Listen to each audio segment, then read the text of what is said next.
إنا أنزلناه في ليلة القدر. يقلو رداوة هر قوراني كوا شوي قدري آوا بقدر قيمة كرديا أو يكوا أو قرآن خاوان قدرو أو قرآن خاوان قورية لو شودا دابزيا لو أصل وايا كوا فعلا بشتي قوري عبادة كان من لو شواندا أوه كوا لخزمتي قرآن بيروز دابين بخوين نوي بشون ويش بيكردني ببيل كردنا لما ناكاني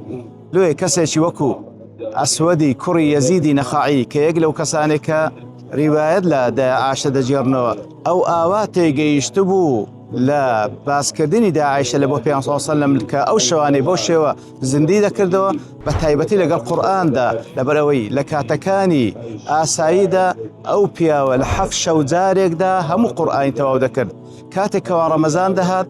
لسي روج زاريك قرآن هم دخوين دو كداخلي دا شوي أخير دبو إنزا لدو شوزارك ختمي قرآني ذكر كسيش وكو قتادة لهمو شوكاني ليلة القدر لدى شوي أخير